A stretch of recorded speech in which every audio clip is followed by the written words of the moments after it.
निर्विशेष शून्यवादी पश्चात्देशतारिणे वंशाकल्पतरुर्वैश्य कृपा सिन्धुभ्येव च पतितानां पावनेभ्यो वैष्णवेभ्यो नमो नमः।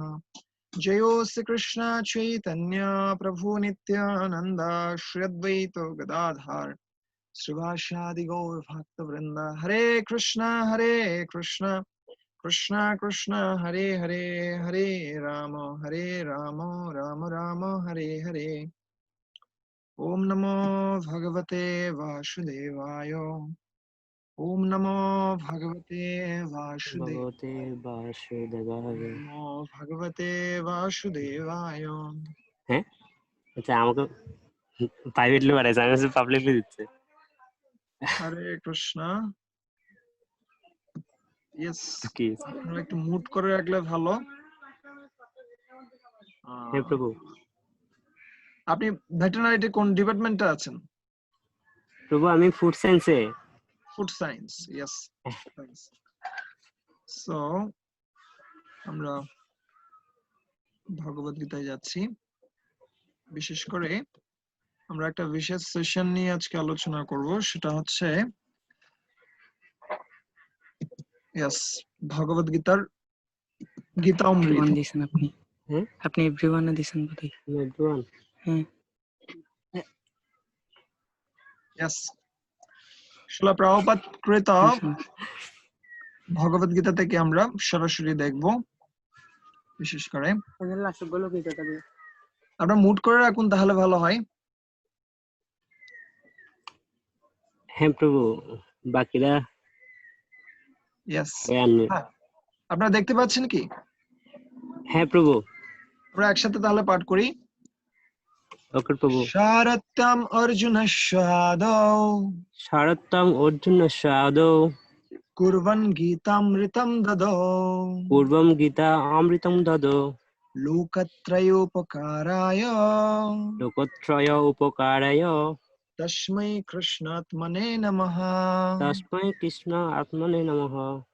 সো এখানে ভগবান কৃষ্ণের যে ভগবদ গীতা, সেটার মাহাত্ম্য বিশেষভাবে বর্ণিত হচ্ছে। সেখানে বর্ণনা করা হচ্ছে শারত্যম অর্জুন সাদৌ। ভগবান কৃষ্ণ যিনি অর্জুনের সারথ্য গ্রহণ করেছিলেন, সারথী হয়েছিলেন, এবং তিনি সারথী হওয়ার মাধ্যমে তিনি কি করেছিলেন? বিশেষত তিনি তার যে ভক্ত বাৎসল্য সেটা প্রকাশ করছিলেন, এবং সেই সাথে তিনি আরেকটা বিশেষ কাজ করেছেন, সেটা হচ্ছে কি গীতামৃতম দদৌ। তিনি গীতার অমৃত প্রদান করেছেন আমাদের জন্য, ঠিক আছে? দুগ্ধ স্বরূপ। এবং সেই গীতা অমৃত আমরা পান করব আজকে এই যে কন্টিনিউয়াস সেশন গুলোতে আমরা দেখব গ্রাজুয়ালি। এবং সেই সাথে সেই গীতা কি কাজ করছে? লোকত্রয় উপকারায়, সমস্ত ত্রিভুবনের কি করতে পারে? সেটা উপকার সাধন করার জন্য আমাদের কাছে উপস্থিত আছে, এবং এটি সমস্ত উপনিষদের সার, যেটা আমরা পরবর্তীতে দেখব। এবং তস্मै কৃষ্ণাত্মনে নমঃ, সে ভগবান কৃষ্ণের প্রতি আমরা আমাদের সশ্রদ্ধ প্রণতি নিবেদন করি, ঠিক আছে? সো এই শ্লোকটি আমরা প্রত্যেকটি ক্লাসেই আমরা আলোচনা করব বা প্রার্থনা করব ভগবানের কাছে, যে আমরা যেন সেই ভগবান কৃষ্ণের যে বিশেষ অমৃত, এই যে গীতা, সেটা যেন আমরা জীবনে প্রয়োগ করতে পারি, ঠিক আছে? নাও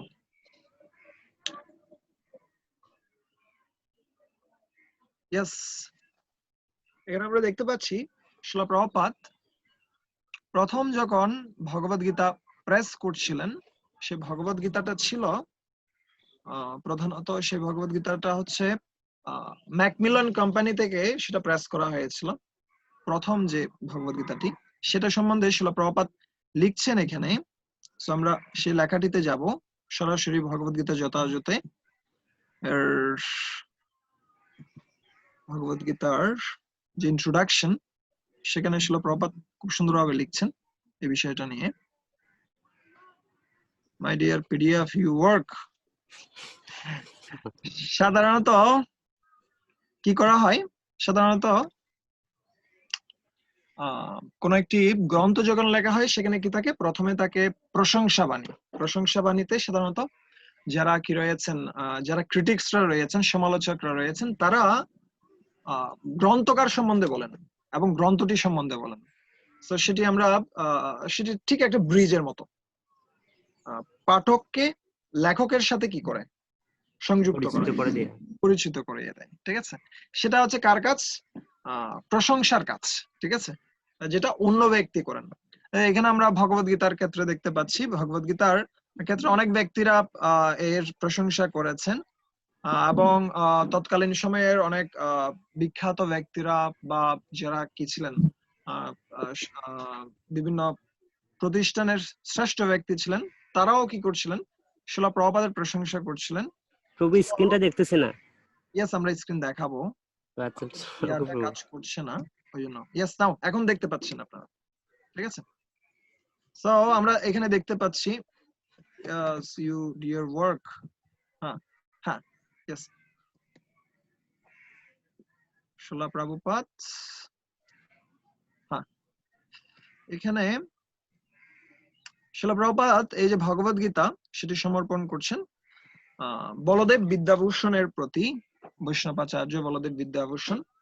আমাদের যে গৌড়ীয় পন্থা রয়েছে, সাধারণত 4টি গুরু পরম্পরার ধারাকে অনুমোদন করেছেন মহাপ্রভু, এবং পদ্মপুরাণও তাদের সম্বন্ধে বর্ণনা রয়েছে। সেই 4টি সম্প্রদায় হচ্ছে কি? শ্রী রুদ্র ব্রহ্ম শনৌকা বৈষ্ণব খিতি পাবন চত্বরস্তে কলো ভাব্য হি উৎকলে পুরুষোত্তম। 4টি সম্প্রদায় রয়েছে, এবং এই 4টি সম্প্রদায়ের মধ্যে আমরা যে সম্প্রদায় সম্বন্ধে কথা বলছি সেটি হচ্ছে ব্রহ্মমাধ্ব গৌড়ীয় সম্প্রদায়। এবং এই সম্প্রদায়ের যে বিশেষ আচার্যরা যারা এই এই যে ভগবত গীতার ভাষ্য প্রদান করেছিলেন, তাদের মধ্যে অন্যতম হচ্ছেন বিশ্বনাথ চক্রবর্তী ঠাকুর এবং তার শিষ্য বলদেব বিদ্যাভূষণ। ঠিক আছে, তো শিলা প্রভুপাদ এখানে বিশেষ করে বলদেব বিদ্যাভূষণের যে ভাষ্য, সেটার ভিত্তিতেই শিলা প্রভুপাদ এই ভগবত গীতা রচনা করেছেন। তাই তিনি বলদেব বিদ্যাভূষণের প্রতি বিশেষ কৃতজ্ঞতা জ্ঞাপন করছেন। তো সেটি হচ্ছে প্রকৃত পন্থা। কোন একটি বই যখন রচনা করা হয়, তখন সেই গ্রন্থটি আগে যারা কি করেছিলেন, ভাষ্য প্রদান করেছিলেন, তাদের প্রতি কি দেয়া হয়? ধন্যবাদ জ্ঞাপন করা হয়। ঠিক আছে, সেভাবে আমরা দেখতে পাচ্ছি। তার পরবর্তীতে গ্রন্থকারের পরিচিতি রয়েছে, এবং আমরা যে অংশটিতে যেতে চাচ্ছি সেটি হচ্ছে ইন্ট্রোডাকশন। সাধারণত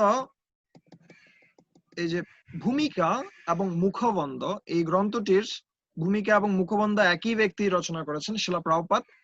এবং এই গ্রন্থটির ক্ষেত্রে যেটি হয়েছে সেটা হচ্ছে কি, এই যে ভূমিকাটি বর্তমানে আমরা দেখতে পাচ্ছি, সেই ভূমিকাটি প্রকৃতপক্ষে প্রভুপাদের যে প্রথম যে ভার্সনটা ছিল ভগবত গীতার, সে ভার্সনে এই ভূমিকাটি ছিল না।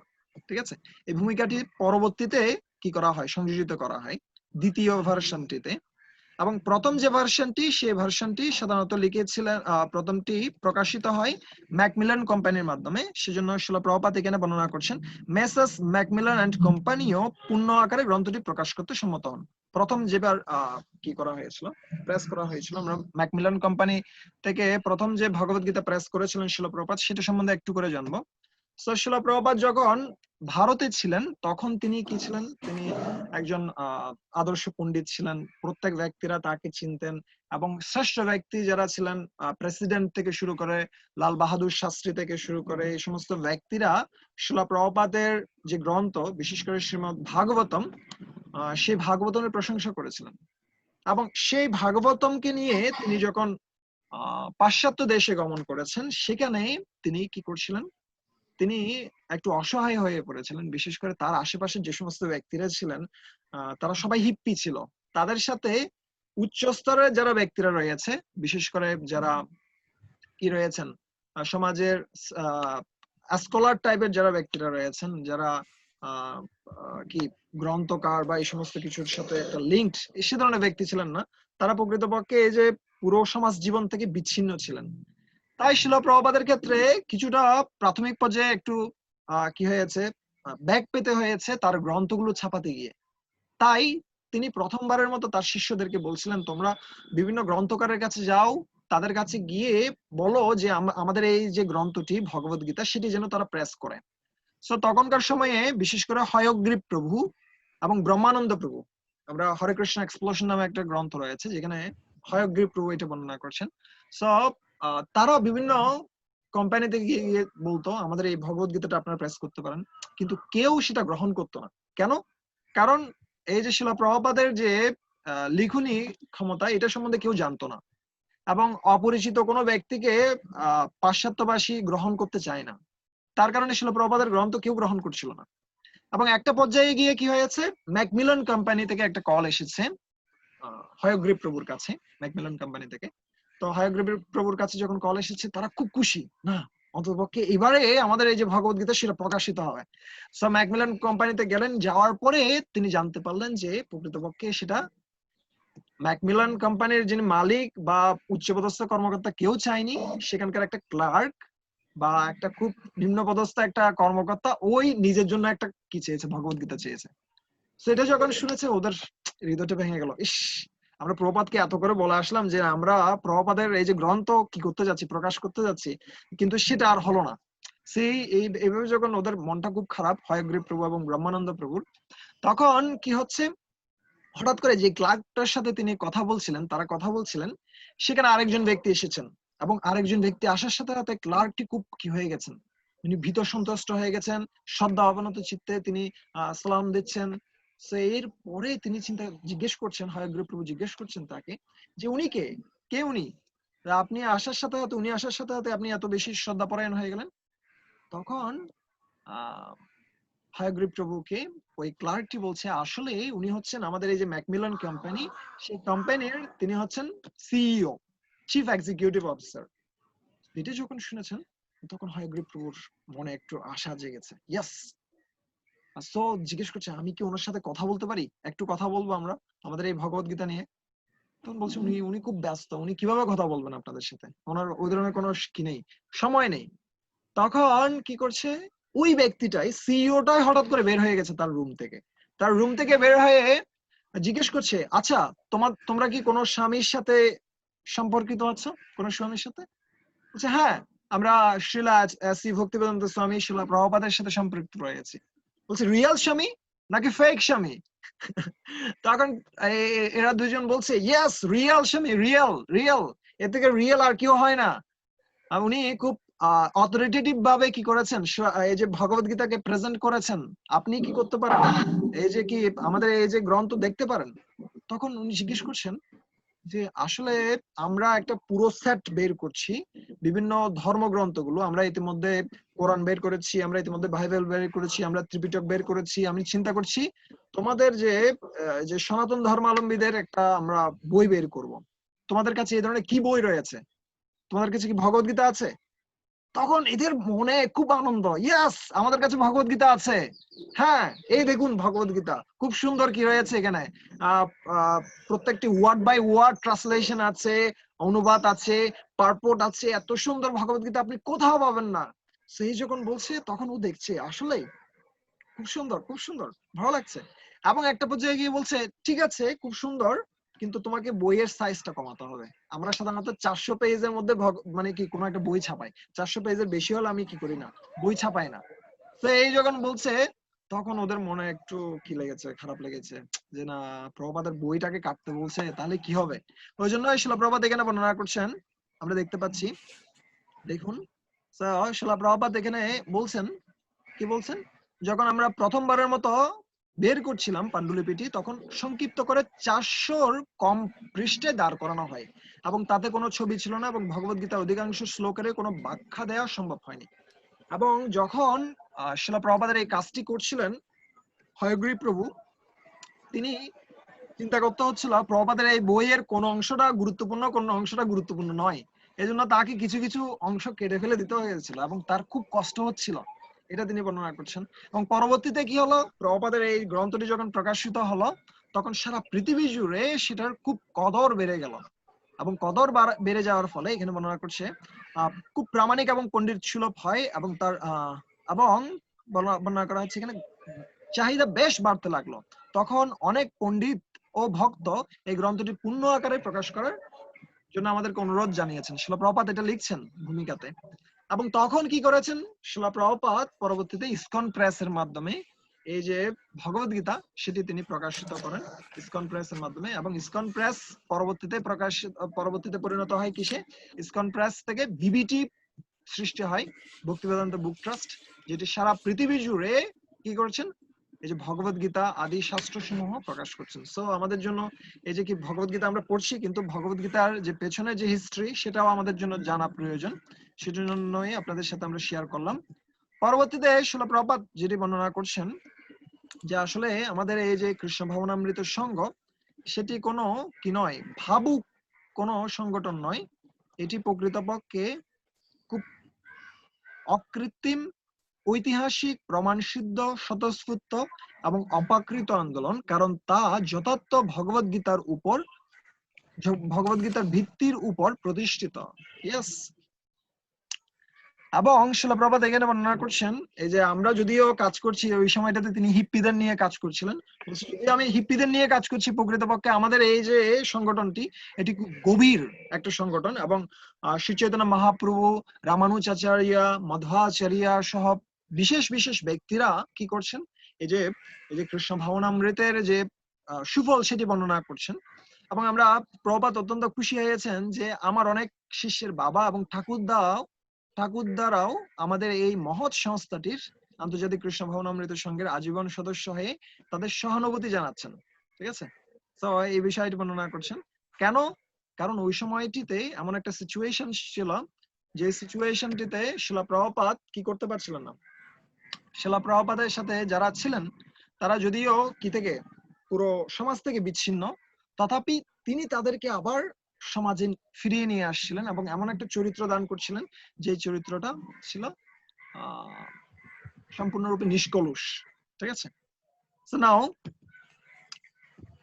শিলা প্রভুপাদ এর পরবর্তীতে যে বিষয়টি বর্ণনা করছেন আমরা,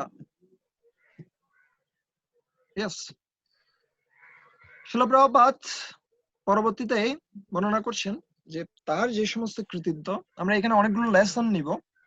তো এখানে শিলা প্রভুপাদ তার যে কৃতিত্ব তিনি বর্ণনা করছেন যে আমি আসলে প্রকৃতপক্ষে আমার একটা মাত্রই কৃতিত্ব রয়েছে, যদি আমার কিছু হওয়ার থাকে, আমি কিছু করে থাকি, সেটা হচ্ছে আমি আমার গুরুদেব শ্রীমৎ ভক্তি সিদ্ধান্ত সরস্বতী গোস্বামী ঠাকুরের যে আদেশ সেটাকে আমি পালন করার প্রচেষ্টা করেছি।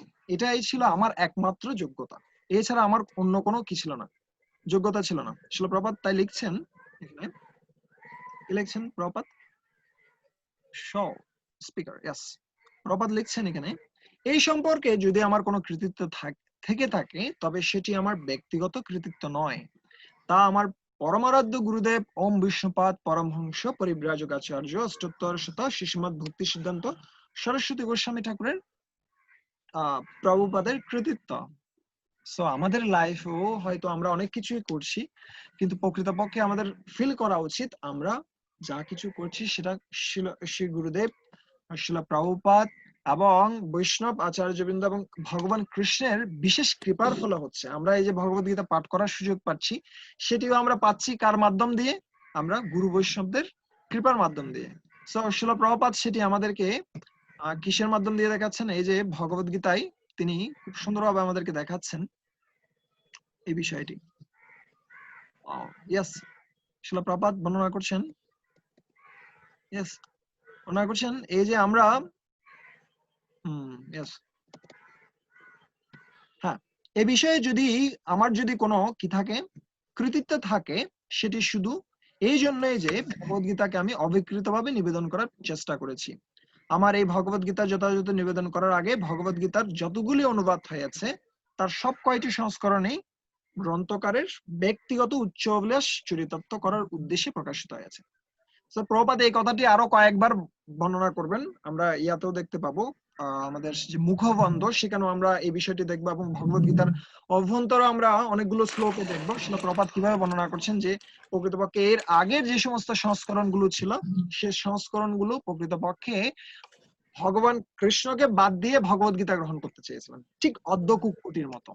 অর্ধ কুকুটি মানে আমরা যে অংশটা আমাদেরকে কি দেয়, খাবার দেয়, সেটা আমরা গ্রহণ করব, আর যে অংশটা খাবার গ্রহণ করে সেটা আমরা বাদ দিয়ে দেবো। ঠিক আছে, আর ঠিক যেমনি গল্পটা আমরা ইতিমধ্যেই জানি, হাঁসের যে গল্পটা।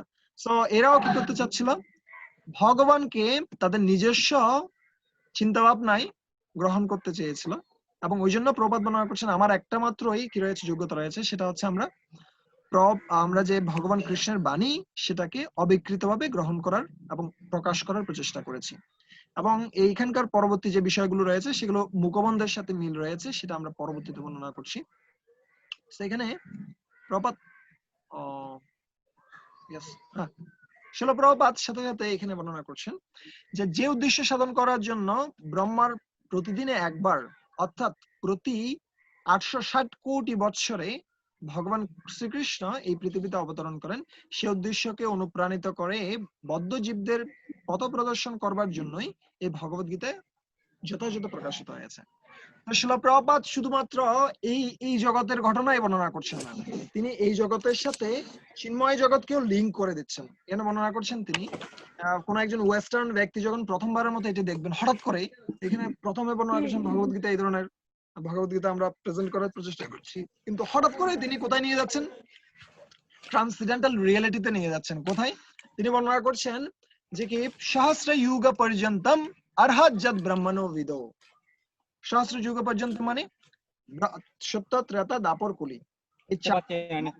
যদি 100 বার 1000 বার আবর্তন করে, সহস্র যুগ পর্যন্তম অর্হৎ যদ ব্রহ্মণো বিদো, 1000 বার যদি আবর্তন করে তাহলে কি হয়?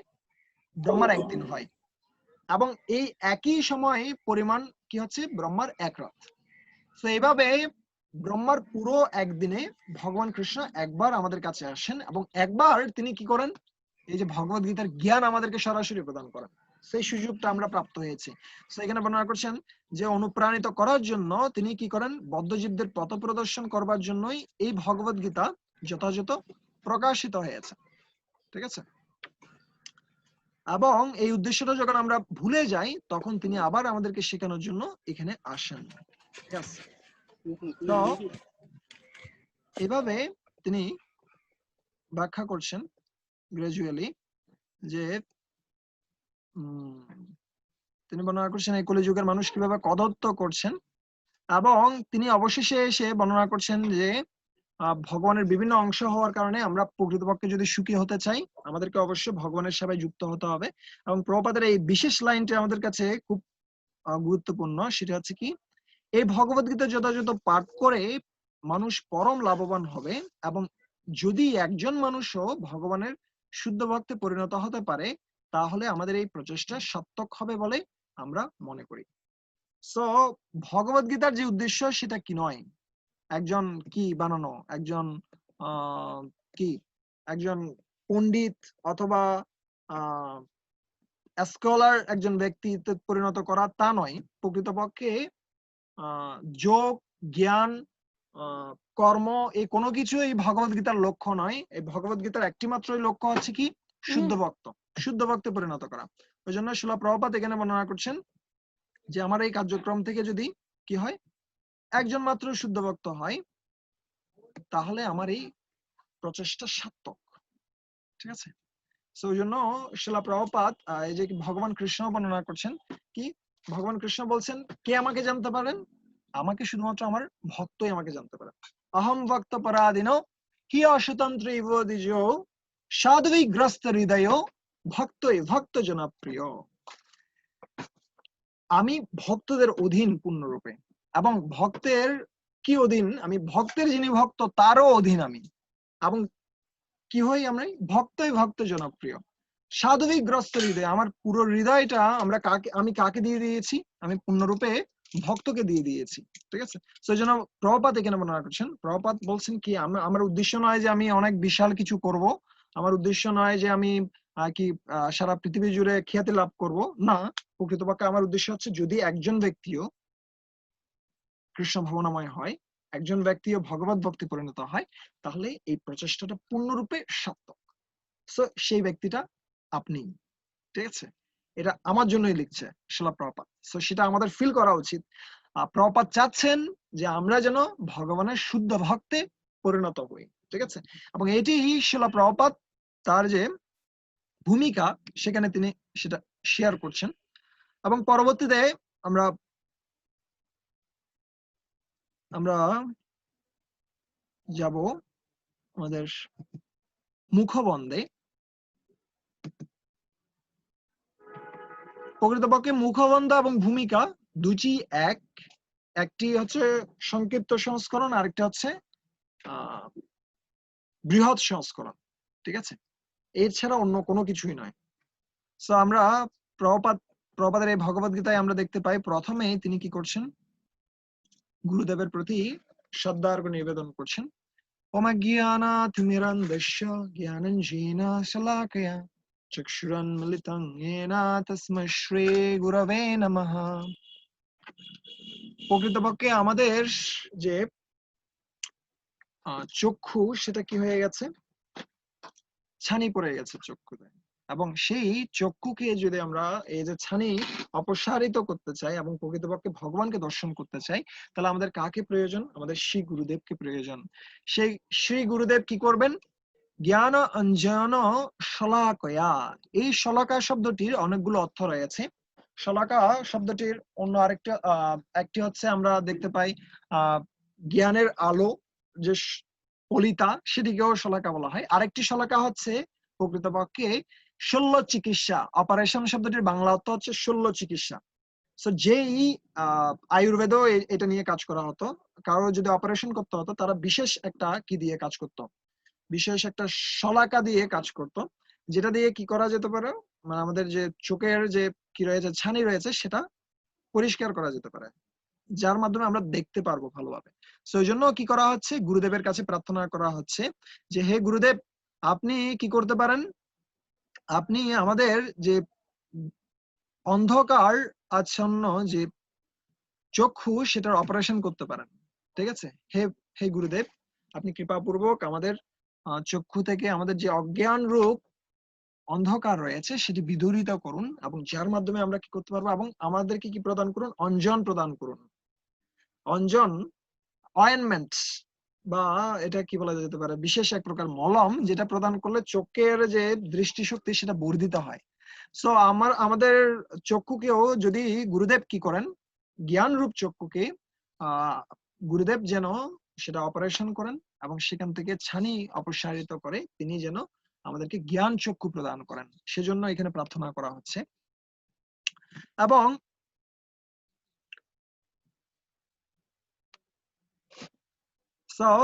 এর পরবর্তীতে তিনি প্রার্থনা করছেন কার প্রতি? শ্রী চৈতন্য মনোহবিষ্টম স্থাপিতম যেন ভূতলে। শ্রী চৈতন্য মহাপ্রভুর যে মনোবিলাস, সেটা যিনি এই ভূতলে বা জগতে প্রকাশিত করেছেন, সেই রূপ গোস্বামীর প্রতি তিনি কি করছেন, শ্রদ্ধার্ঘ্য নিবেদন করছেন। তো আমাদেরও কি করা উচিত, আমাদের এই যে গৌড়ীয় বৈষ্ণব সম্প্রদায়, সেটিতে কি রয়েছেন, অনেক আচার্যরা রয়েছেন। বিশেষ করে মহাপ্রভুর পরবর্তীতে মহাপ্রভুর অন্যতম প্রধান পার্ষদ শ্রী রূপ গোস্বামী পাদ, তিনি প্রকৃতপক্ষে মহাপ্রভুর যে মনোবিলাস সেটাকে পূর্ণরূপে ধারণ করতে পেরেছিলেন। এবং মহাপ্রভু যখন একবার কি করছিলেন, মহাপ্রভু যখন খুব সুন্দরভাবে কি করছিলেন, রাধারানীর ভাবে তিনি কি করছিলেন, নিত্য কীর্তন করছিলেন এবং খুব সুন্দরভাবে কয়েকটি শ্লোক উচ্চারণ করছিলেন। তখন কি হয়েছে, তখন প্রকৃতপক্ষে সেখানে স্বরূপ দামোদর গোস্বামী এবং কয়েকজন গোস্বামী সহ এরা শুধুমাত্র বুঝতে পারতেন যে প্রকৃতপক্ষে মহাপ্রভু কি বলছেন, তো অন্য কেউ সেটা বুঝতে পারতেন না। এবং একটা পর্যায়ে একদিন যখন মহাপ্রভু এই ধরনের কি করছিলেন, কীর্তন করছিলেন, তখন সেখানে স্বরূপ দামোদর ছিল না, ছিল সেখানে প্রকৃতপক্ষে রূপ গোস্বামী পাদ। এবং রূপ গোস্বামী পাদ সেই বিষয়টা উপলব্ধি করে তিনি কি করছিলেন, সুন্দরভাবে একটি খাতায় লিখে রেখেছিলেন, একটি পাতায় লিখে তিনি রেখে দিয়েছিলেন একই রকম একটা শ্লোক। এবং মহাপ্রভু যখন সেই শ্লোকটি পেয়েছিলেন, তখন তিনি উপলব্ধি করছেন যে এই যে ব্যক্তিটা, সেটা কিভাবে আমার যে মনোভাব সেটা কিভাবে বুঝতে পারলো। তখন স্বরূপ দামোদর বলছেন, আপনার কৃপা যার প্রতি হয়েছে সেই তো আপনাকে বুঝতে পারেন, এছাড়া আর কি আপনাকে বুঝতে পারে। সো এখানে কি করা হচ্ছে, মহাপ্রভুর যে প্রিয় পার্ষদ শ্রী চৈতন্য মহাপ্রভুর একান্ত প্রিয় শিষ্য, যাকে মহাপ্রভু 10 দিন ধরে একটানা কি করেছিলেন, শিক্ষা প্রদান করেছিলেন, সেই রূপ গোস্বামীর চরণ পদ্মে বন্দনা করার মাধ্যমে এই ভগবদ গীতা শুরু করছেন শিল প্রভুপাদ। এবং তার পরবর্তীতে সমস্ত স্বরগোস্বামীদের প্রণাম নিবেদন করা হচ্ছে, ভগবান কৃষ্ণের প্রতি প্রণাম নিবেদন করা হচ্ছে, এবং শ্রীমতী রাধারানীর প্রতি প্রণাম নিবেদন করছেন শিল প্রভুপাদ। সো প্রকৃতপক্ষে এখানেই শুধুমাত্র আমরা শ্রীমতী রাধারানীর সম্বন্ধে বর্ণনা দেখতে পাই, শ্রীমতী রাধারানীর প্রতি প্রণাম নিবেদন আমরা দেখতে পাই। অন্যান্য ক্ষেত্রে আসলে শিলা প্রভুপাদ তেমন একটা বর্ণনা করেননি। শ্রীমদ ভাগবতমে গিয়ে পূর্ণরূপে রাধা কৃষ্ণের তত্ত্ব তিনি কি করছেন, ব্যাখ্যা করছেন এবং চৈতন্য চরিতামৃতে ব্যাখ্যা করছেন, এবং এরপরে বাঞ্ছাকল্পতরুর মাধ্যমে তিনি কি করছেন, বৈষ্ণবদের প্রণাম নিবেদন করছেন। তো এখানে প্রভুপাদ এভাবে শুরু করছেন যে কেন এই ভগবত গীতাটি লেখা হয়েছে, ওয়াই এই ভগবত গীতাটি লেখার উদ্দেশ্যটা কি। তো শিলা প্রভুপাদ বলছেন যে প্রকৃতপক্ষে এই সংস্করণটি লেখার পূর্বেও 200টির উপরে কি ছিল, সংস্করণ ছিল, এবং প্রত্যেকটি সংস্করণেই যারাই শ্রেষ্ঠ হতে চাইতো, যেমন আমরা দেখতে পাই শরৎচন্দ্র, বঙ্কিমচন্দ্র থেকে শুরু করে যত চন্দ্র বিন্দু আছে সবাই কি লিখেছেন, ভগবত গীতা লিখেছেন। কেন? ভগবত গীতা লেখার মাধ্যমে কি পাওয়া যায়, একটু প্রেস্টিজ পাওয়া যায়। কোন একজন ব্যক্তি কবি হয়েছেন, সেটা কিভাবে দেখানো যাবে, ভগবত গীতার উপর একটা ভাষ্য লিখতে হবে। তো সবাই কি করছেন, এক একটা ভাষ্য লিখছেন। কিন্তু প্রকৃতপক্ষে প্রভুপাদ বর্ণনা করছেন, আমি এমন একটি ভগবত গীতা পেলাম না যাতে ভগবত গীতার যথার্থ ভাবকে বজায় রেখে তার অনুবাদ করা হয়েছে। বেশিরভাগ ক্ষেত্রে কদত্ত করা হয়েছে। প্রভুপাদ একটা এক্সাম্পল দিচ্ছেন। কি এক্সাম্পল দিচ্ছেন? প্রভুপাদ এক্সাম্পল দিচ্ছেন, প্রেসক্রিপশনের এক্সাম্পল দিচ্ছেন। এখানে দেখুন প্রভুপাদ বর্ণনা করছেন, প্রভুপাদ বলছেন যে আমরা যখন কোনো ঔষধ খাই তখন যেমন আমরা আমাদের ইচ্ছা মতো সেই ঔষধ খেতে পারি না, ডাক্তারের নির্দেশ বা ঔষধের শিশিতে দেওয়া নির্দেশ অনুসারে সেই ওষুধ খেতে হয়, তেমনই ভগবত গীতাকে গ্রহণ করতে হবে ঠিক যেভাবে তার বক্তা তাকে গ্রহণ করবার নির্দেশ দিয়েছেন। ঠিক আছে? সো যখন কোনো একটা প্রেসক্রিপশন আমরা পাই, for example this is a prescription. So প্রেসক্রিপশনে বিভিন্ন বিষয় কি থাকে, লেখা থাকে। কি লেখা থাকে? এত বেলা খেতে হবে, খাওয়ার আগে এটা খেতে হবে, খাওয়ার পরে এটা খেতে হবে। ঠিক আছে? সেভাবে বর্ণনা করা থাকে। ফর এক্সাম্পল এটাতে হচ্ছে, এখানে বর্ণনা করছে সকালে খাবেন ওষুধ, দুপুরে খাবেন না, রাত্রে খাবেন না। হবে কিন্তু যে এটাকে গ্রহণ করছে সে যদি মনে করে যে আমাকে আসলে সকাল সকাল ওষুধ খেতে বলছে, সকালে ওষুধ খাওয়াটা একটু ঝামেলার, সকালে ওষুধ খাওয়া খুব কষ্টের, সকালবেলা উঠাটাও, আমি উঠি দুপুরের দিকে, কি করব এখন। আসলে বাংলাদেশে যেটা সকাল, ইন্ডিয়াতেও সকাল, বাট যখন কেউ যুক্তরাষ্ট্রে যাচ্ছে বা কোনো একটা ইউরোপের কান্ট্রিতে যাচ্ছে, সেখানে সেটা কি হয়ে যাচ্ছে, রাত্রি হয়ে যাচ্ছে। সো বাংলাদেশে যেটা সকাল ওখানে সেটা রাত্রি, ওখানে যেটা রাত্রি সেটা এখানে সকাল। সো সকাল আর রাত কি একই বিষয়, তার চেয়ে ভালো আমি সকালে খাবো না, আমি রাত্রে খাবো। এটা হচ্ছে কি কদর্থ করা। বা আরেকটা এক্সাম্পল দেওয়া যেতে পারে, যেটা আমি গত ক্লাসও দিয়েছিলাম, সেটা হচ্ছে কি চিনি। কোন একজন ব্যক্তি ডায়াবেটিস হয়েছে, তাকে বলছে আপনি চিনি খাবেন না। সো চিন্তা করছে কি চিনি, চিনি মানে হচ্ছে সাদা একটা বস্তু, চিনি তার চেয়ে ভালো আমি চিনি নিব, চিনির মধ্যে আমি কোন একটা ফুড কালার লাগিয়ে দেবো, যার ফলে এটা আর সাদা থাকবে না, তখন এটার যে চিনির যে গুণাগুণ সেটা থেকে এটা মুক্ত হয়ে যাবে, তখন আমি চিনি খেতে পারবো। সেটা হচ্ছে কদর্থ করা। তো ওই জন্য প্রভুপাদ এখানে বর্ণনা করছেন যে কিভাবে এখন কদর্থ হচ্ছে। প্রভুপাদ বলছেন যে যে সমস্ত ব্যক্তিরা যারা মনে করে থাকে কিভাবে কদর্থ করে বলছেন, এই যে ইয়াতেও তিনি এটা দেখিয়েছেন। আমি আবার পেছনের দিকে যাই একটু। সো প্রভুপাদ সরাসরি বলছেন যে অনেক তথাকথিত ব্যক্তিরা রয়েছেন যারা বলছেন ইয়েস, শ্রীকৃষ্ণ যখন বলেন মনমনা ভব মদ্ভক্ত মত ইয়াজি মাম নমস্কুরু আদি, তখন তথাকথিত অন্যান্য সমস্ত পণ্ডিতদের মতো আমরা বলি না শ্রীকৃষ্ণ ও তার অন্তরাত্মা এক নয়। সো এই সমস্ত কদত্তকারী ব্যক্তিরা ওরা কি বলে থাকে, এই কথাটাই যখন আসবে মনমনা ভব মদ্ভক্ত, তাহলে ওরা কি বলে থাকে, আসলে ভগবান কৃষ্ণ এবং তার মন আলাদা। ভগবান আসলে কি নয়, এই যে কৃষ্ণ ভগবান নয়, কৃষ্ণের মধ্যে যে কি রয়েছে, আত্মা রয়েছে, সেটাই হচ্ছে কি ভগবান। সো এটা হচ্ছে কদর্থ করা। কিন্তু ভগবান কৃষ্ণ কোথাও সেটা বলেননি। ভগবান কৃষ্ণ নিরাকার নন, নিরাকার হচ্ছে তার দেহ নির্গত রশ্মিচ্ছটা, যেটা আমরা দেখতে পাচ্ছি ভগবত গীতায় তিনি বর্ণনা করছেন। কি ভগবত গীতায় তিনি বলছেন যে কি এই যে ব্রহ্ম সেটাও আমার থেকে সৃষ্টি হয়েছে, ব্রহ্মণো হি প্রতিষ্ঠাহম, এই যে ব্রহ্ম সেটা আশ্রয় হচ্ছে আমি। সো শিলা প্রভুপাদ প্রকৃতপক্ষে ভগবত গীতার যে কি ভূমিকা এবং মুখবন্ধ এর মধ্যে সমস্ত ফিলোসফি দিয়ে দিয়েছেন। ঠিক আছে, সো এইভাবে তিনি বলছেন যে আমরা যেন কদর্থ না করি। এবং এখানে আরেকটা কথা বলছেন প্রপাত, যে কি বলছেন, হ্যাঁ এখানে ভগবান শব্দটির দ্বারা ভগবান শ্রীকৃষ্ণকে মহাপুরুষ রূপে বর্ণনা করা হয়েছে, কিন্তু সেই সঙ্গে আমাদের জাত হওয়া উচিত যে শ্রীকৃষ্ণ হচ্ছেন পরমেশ্বর ভগবান।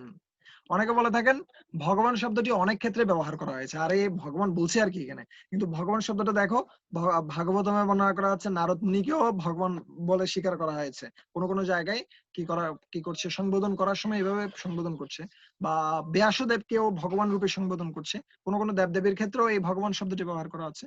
কিন্তু আমাদের জানা উচিত ভগবান হচ্ছেন কি, ভগবান হচ্ছেন কৃষ্ণ। এবং এই সম্বন্ধে আমরা পূর্ণরূপে কোথায় প্রাপ্ত হতে পারি, আমরা দেখতে পাই কোথায়, আমরা ভগবত গীতায় দ্বাদশ স্কন্ধে আমরা দ্বাদশ অধ্যায়ে আমরা দেখতে পাচ্ছি, আমরা দেখতে পাই যে কিভাবে তিনি বর্ণনা করছেন যে কি নিরাকার ব্রহ্মের উপাসনা শ্রেষ্ঠ নাকি সবিশেষ রূপের উপাসনা, ভগবান কৃষ্ণের যে ত্রিবঙ্গ ললিত শ্যাম রূপ রয়েছে সেটার উপাসনা শ্রেষ্ঠ। সেখানে কি বর্ণনা করা হচ্ছে, সেখানে বর্ণনা করা হচ্ছে ভগবদ্গীতার দ্বাদশ অধ্যায়ের 2 নং শ্লোকে তিনি সরাসরি বর্ণনা করছেন যে যারা কার প্রতি আসক্ত হয়, আমার সবিশেষ রূপে আসক্ত হয়, তারাই হচ্ছে সর্বশ্রেষ্ঠ যোগী, ভগবদ্গীতার দ্বাদশ অধ্যায়ের 2 নং শ্লোকে। সো এভাবে প্রপাত প্রথমেই কি করে দিচ্ছেন, আমাদেরকে আমাদেরকে সতর্ক করে দিচ্ছেন আমরা যেন কি না হই, আমরা যেন কদর্থ না করি এবং ওইভাবে কোনো কিছুকে গ্রহণ না করি।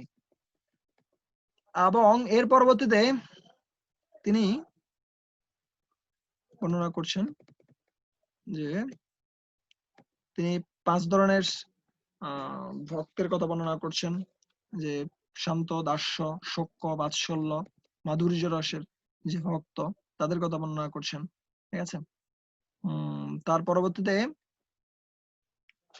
তিনি এইভাবে খুব সুন্দরভাবে এই বিষয়টা বর্ণনা করছেন। তিনি এখানে এসে বর্ণনা করছেন, দেখুন তিনি বলছেন যে ভগবত গীতার যে গ্রহণ করার মনোভাব সেটা কেমন হওয়া উচিত। ইয়েস, শিলা প্রভুপাদ বলছেন, সুতরাং ভগবত গীতার বিবৃতি অনুসারে কিংবা অর্জুনের অভিব্যক্তি অনুসারে যিনি ভগবত গীতা বুঝতে চেষ্টা করছেন তাকে শ্রীকৃষ্ণ যে পরম পুরুষোত্তম ভগবান তা অন্তত তত্ত্বগতভাবে মেনে নিতে হবে, এবং সেই রকম বিনম্র মনোভাব নিয়ে ভগবত গীতা উপলব্ধি করা সম্ভব। কেউ যদি ভগবত গীতা উপলব্ধি করতে চায়, ফার্স্ট স্টেপ হচ্ছে তাকে কি মানতে হবে, তাকে মানতে হবে ভগবান হচ্ছেন কি, ভগবান হচ্ছেন ভগবান শ্রীকৃষ্ণ স্বয়ং। ঠিক আছে, সেটা যতক্ষণ পর্যন্ত আমরা গ্রহণ করতে না পারছি ততক্ষণ পর্যন্ত সেটা আমাদের কাছে কি থেকে যাবে, রহস্যময় থেকে যাবে। ওই জন্য আমাদের এই যে চতুর্থ যে লেসনটি সেটা হচ্ছে কি শ্রীকৃষ্ণ যে পরম পুরুষোত্তম ভগবান সেটা অন্তত তত্ত্বগতভাবে যেন আমরা কি করি, গ্রহণ করি তত্ত্বগতভাবে। ঠিক আছে, ইয়েস, এটা হচ্ছে সবচেয়ে টপ সিক্রেট।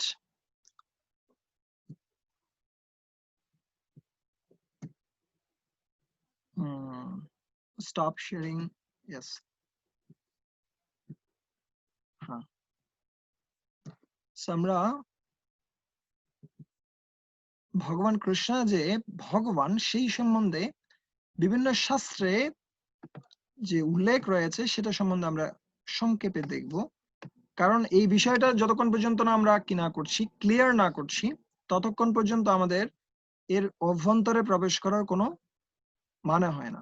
ঠিক আছে, ওই জন্য প্রপাত প্রথমে বর্ণনা করছেন যে যতক্ষণ পর্যন্ত কেউ কি না হচ্ছে, স্বীকার না করছেন যে ভগবান কৃষ্ণই হচ্ছেন পরম পুরুষোত্তম পূর্ণ পুরুষোত্তম ভগবান, ততক্ষণ পর্যন্ত এই রহস্য কেউ কি করতে পারবে না, ছেদ করতে পারবে না। Yes, work, খবর।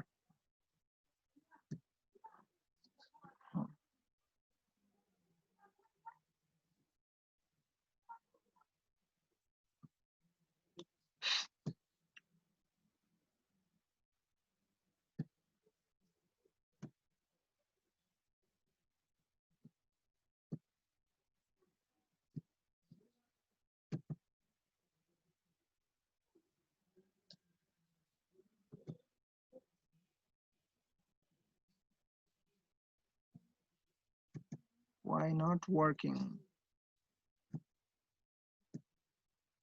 However, so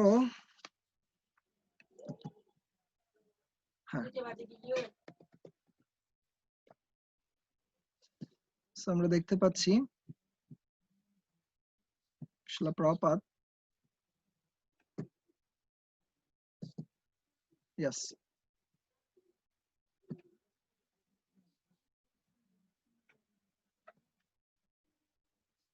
yes, Ishvara Parama Krishna Satchidananda Vigraha Anadiradi Govinda Sarva Karana Karanam, প্রত্যেকটি কাজের মাধ্যমে সেটা তিনি প্রদর্শন করে গেছেন। এবং জন্মকর্ম চমে দিব্যাম এবং জবেত্তি তত্ত্বতঃ ত্যক্তদেহম পুনর্জন্ম নায়েতি মামেতি সর্জুন। এবং ভগবান কৃষ্ণ যখন আবির্ভূত হয়েছিলেন তখন তিনি শঙ্খচক্র গদা পদ্ম এই যে রূপ সেটা নিয়ে তিনি অবতীর্ণ হয়েছিলেন। এবং তিনি যখন বৃন্দাবনে গমন করেন সেখানেও তিনি কি করেছিলেন, এই সমস্ত কিছু দর্শন করিয়েছিলেন। এবং তার মুখের মধ্যে তিনি কি দর্শন করিয়েছিলেন, সমগ্র বিশ্ব ব্রহ্মাণ্ড দর্শন করিয়েছিলেন। এবং পার্থ সারথী রূপে তিনি তার যে বৈরাগ্য সেটি দর্শন করিয়েছিলেন। ঠিক আছে, এবং তার যে জ্ঞান, তার যে গ্রেটনেস সেটা আমরা দর্শন করি। তার যে অপোলেন্স সেটা প্রভাবিত হয়। তার যে পূর্ণরূপে যে ভগবানের যে সংজ্ঞা প্রদান করা হচ্ছে, পরাশর মুনি সংজ্ঞা প্রদান করছেন 6টি বিষয়, সেটা হচ্ছে কি ঐশ্বর্যস্য সমগ্রস্য বীর্যস্য যশস্য শ্রিয় জ্ঞান বৈরাগ্য এবচ শরম শর ইতি ভবঙ্গনা। ভগবান যার মধ্যে এই 6টি গুণ পূর্ণরূপে বিরাজমান রয়েছেন, এবং ভগবান কৃষ্ণের মধ্যে এই 6টি গুণ পূর্ণরূপে কি রয়েছেন, বিদ্যমান রয়েছেন, যেটা আমরা দেখতে পাই পূর্ণরূপে। কেউ হয়তো লাখপতি হতে পারে, কেউ হয়তো কোটিপতি হতে পারে, কেউ হয়তো অযুতপতি হতে পারে, কিন্তু ভগবান কৃষ্ণ হচ্ছেন কি, তিনি হচ্ছেন লক্ষ্মীপতি। সমস্ত ঐশ্বর্য, সমস্ত সম্পদের মালিক হচ্ছেন তিনি। ঠিক আছে, এবং তিনি সেটা কোথায় স্বীকার করছেন, ভক্তারম যজ্ঞতাপস্যম সর্বলোক মহেশ্বরম। ঠিক আছে, এবং তিনি আরো বর্ণনা করছেন যে কি এই যে জগৎ সেটা হচ্ছে কি একাংশেন স্থিত জগৎ, অন্য 3 অংশ দ্বারা তিনি ভগবত ধামে ব্যাপৃত রয়েছেন, এবং শুধুমাত্র এক অংশের দ্বারাই এই অনন্ত কোটি ব্রহ্মাণ্ড তিনি কি করেছেন, সৃষ্টি করেছেন। এবং যে সমস্ত শাস্ত্রগুলো রয়েছে, যে সমস্ত ধর্মসমূহ রয়েছে, সেখানে বর্ণনা করা আছে, যেমন যীশু খ্রিস্ট তিনি বলেননি যে আমি হচ্ছি ভগবান, তিনি বলছেন আমি ভগবানের পুত্র। মোহাম্মদ বলছেন আমি হচ্ছি আল্লাহের সন্তান। ঠিক আছে, বা আল্লাহের আমি প্রেরিত দূত। প্রত্যেকে এই ধরনের বলছেন, কিন্তু ভগবান কৃষ্ণ কি বলছেন, আমি হচ্ছি মত্ত পরতরম নন্নত কিঞ্চিত অস্তি ধনঞ্জয় ময়ি সর্বম ইদম প্রক্তম সূত্রে মণিগণায়ব। ইয়েস, এবং শ্রীমদ্ ভাগবতম ব্যাসদেব বর্ণনা করছেন এতে চাংশ কলা পুংস কৃষ্ণস্তু ভগবান স্বয়ং। এবং সমস্ত ঋষিরাও সেটা স্বীকার করছেন। আহুস্তাম ঋষয়ো সর্বে দেবর্ষি নারদ তথা আশিত দেবলো ব্যাস স্বয়ং চৈব ব্রবীষিমে। আমিও বলছি সেটা। ঠিক আছে, অন্যান্য যে সমস্ত আচার্যরা রয়েছেন তারাও সেটি স্বীকার করেছিলেন, যে রামানুজাচার্য, মধ্বাচার্য, সমস্ত আচার্যরা। এবং বর্ণনা করা হচ্ছে ভগবান বিষ্ণু, 3 ধরনের বিষ্ণু রয়েছে, ক্ষীরোদকশায়ী বিষ্ণু, গর্ভোদকশায়ী বিষ্ণু এবং মহাবিষ্ণু। এই যে 3 প্রকারের বিষ্ণু, সেই বিষ্ণু কোথা থেকে এসেছেন, ভগবান কৃষ্ণ থেকে এসেছেন। বিষ্ণুস্তু ত্রিণী রূপাণি পুরুষ আখ্যানত্ব বিদু একস্তু মহতো সৃষ্টম দ্বিতীয়ম তু অন্ড সমস্থিতম তৃতীয়ম সর্বভূতস্থম তানি জন্তা বিমুচ্যতে। যে ভগবান কৃষ্ণ থেকে এই যে 3 প্রকারের বিষ্ণু সৃষ্টি হচ্ছে, প্রথম মহাবিষ্ণু এই জগৎ সৃষ্টি করেন, দ্বিতীয় মহাবিষ্ণু সেই জগৎ সমূহের মধ্যে প্রবেশ করেন এবং সেগুলোকে কি করেন, গতিশীল করেন। এবং তার পরবর্তী যে মহাবিষ্ণু রয়েছে ক্ষীরোদকশায়ী বিষ্ণু, সেটা কি করেন, প্রত্যেকটি অনুপরমাণুতে প্রবেশ করেন। ঠিক আছে, সেই বিষ্ণু সম্বন্ধে যিনি জানতে পারেন, বিষ্ণুর যে আদি উৎস ভগবান কৃষ্ণ সম্বন্ধে জানতে পারেন, তিনি এই জগৎ থেকে মুক্ত হতে পারেন। ঠিক আছে, এবং এভাবে আমরা দেখতে পাই বিভিন্ন পুরাণে সহ মার্কণ্ডেয় পুরাণে, বিভিন্ন পুরাণ সমূহে, ভগবদ গীতা, ভাগবতম আদি শাস্ত্র সমূহে, বেদে ভগবান কৃষ্ণের যে মহত্ব সেটা বর্ণনা করা হচ্ছে। ঠিক আছে, এবং 64 কোয়ালিটিস আমরা দেখতে পাই। লর্ড ব্রহ্মা তিনি হচ্ছেন জীব একজন, তার 50টি কোয়ালিটি রয়েছে। লর্ড শিবের রয়েছে, তিনি আসলে প্রকৃতপক্ষে জীব নন, ভগবান নারায়ণের একটা রূপ হচ্ছেন শিব, এবং তার কি রয়েছে 55টি গুণ রয়েছে। এবং বিষ্ণুর হচ্ছে 60টি গুণ, আর ভগবান কৃষ্ণের হচ্ছে কয়টি গুণ? 64টি গুণ রয়েছে। এই 64টি গুণের মধ্যে যে 4টি বিশেষ গুণ রয়েছে তার, সেই 4টি গুণ যেটা বিষ্ণুর মধ্যে নেই, সেই 4টি গুণ হচ্ছে কি? প্রথমটি হচ্ছে লীলা মাধুরী, তার যে লীলা সমূহ সেটি কি করে? সমস্ত জগৎকে আকর্ষণ করে। তারপরে কি রয়েছে? ভক্ত মাধুরী, তিনি তার যে শুদ্ধ ভক্তদের সাথে বিশেষ লীলা সম্পাদন করেন, তার ভক্তদেরকে তিনি অত্যন্ত ভালোবাসেন, ঠিক আছে? ভক্ত মাধুরী। এবং তার পরবর্তীতে হচ্ছে বিশেষ তার বেনু মাধুরী, এই বেনু মাধুরীর দ্বারা সমস্ত জগৎ আকৃষ্ট হয়। এবং yes, এবং যখন যমুনাতে কি করতাম, যমুনার কূলে যখন ভগবান কৃষ্ণ বংশী বাদন করতেন, তখন সমস্ত জীব, বিশেষ করে এমনকি লতা গুল্ম এই সমস্ত উদ্ভিদ সহ ভগবান কৃষ্ণের প্রতি আকৃষ্ট হতেন। এবং অবশেষে হচ্ছে রূপ মাধুরী, ভগবান কৃষ্ণের মুখমণ্ডল, ভগবান কৃষ্ণের যে ত্রিভঙ্গ ললিত শ্যাম রূপ, সেই রূপে সমস্ত জগৎ আকৃষ্ট হয়। সেভাবে আমরা দেখতে পাচ্ছি ভগবান কৃষ্ণ হচ্ছেন পূর্ণ পুরুষোত্তম ভগবান, ঠিক আছে? এই সম্বন্ধে আমাদের কোনো সন্দেহ থাকা উচিত নয়, এটা যেন আমরা পূর্ণরূপে কি করতে পারি, উপলব্ধি করতে পারি। এর পরবর্তীতে শ্রীল প্রভুপাদ এখানে আরো একটা বিষয় বর্ণনা করছেন। শ্রীল প্রভুপাদ বলছেন, কি বলছেন প্রভুপাদ বর্ণনা করছেন যে এটা হচ্ছে কি, ইয়েস, তা অন্ততপক্ষে মেনে নিতে হবে এবং সেই রকম বিনম্র মনোভাব নিয়ে ভগবদ্গীতা উপলব্ধি করা সম্ভব। শ্রদ্ধাবনত চিত্তে ভগবদ্গীতা না পড়লে তা বুঝতে পারা খুবই কঠিন, কারণ এই শাস্ত্রটি চিরকালই বিপুল রহস্যাবৃত। এই যে ভগবদ্গীতা, বিশেষ করে শ্রীল প্রভুপাদ বর্ণনা করছিলেন যে তিনি একটা গীতা সমিতির মিটিং এ গিয়েছিলেন। যে গীতা সমিতির মিটিং এ সেখানে কি দেখা যাচ্ছে? সেখানে দেখা যাচ্ছে শুধুমাত্র একটা প্রদীপের একটা ছবি দিয়েছে, আর কোনো কিছুর কোনো ছবি নেই। তো প্রভুপাদ বলছেন যে তোমরা যদি কোনো একটা পলিটিক্যাল মিটিং হতো এখানে, তোমরা কি করতে? তোমরা পলিটিক্যাল লিডারের ছবি রাখতে কিনা? হ্যাঁ, রাখতাম। কোনো যদি স্পোর্টস হতো, স্পোর্টসম্যানদের ছবি রাখতে। সো এখন ভগবত গীতার আলোচনা হচ্ছে, তোমরা এখানে কার ছবি রাখছো? একটা বাতির ছবি কেন? তোমরা এখানে ভগবান কৃষ্ণ এবং কার ছবি রাখবে? অর্জুনের ছবি রাখবে। সো আমরা বেশিরভাগ ক্ষেত্রে কি হই, আমরা আসল যে লক্ষ্য সেটা থেকে সরে যাচ্ছে বিভিন্ন সংগঠনগুলো। ওই জন্য প্রভুপাদ এখানে বারবার করে বলছেন যে কি, এই রকম বিনম্র যদি কারো মনোভাব না থাকে তাহলে ভগবদ্গীতা উপলব্ধি করা সম্ভব নয়। কেন? এই শাস্ত্রটি চিরকালই বিপুল রহস্যাবৃত, সবসময় রহস্যাবৃত আছে। এবং সেই রহস্যটা কি? রহস্যটা সম্বন্ধে বর্ণনা করছেন ভগবান কৃষ্ণ, কি বলছেন? বলছেন, স এবায়ম মায়া তে অদ্য যোগঃ প্রত্যা পুরাতনঃ ভক্তোসি মে সখা চেতি রহস্যম হি এতদুত্তমম।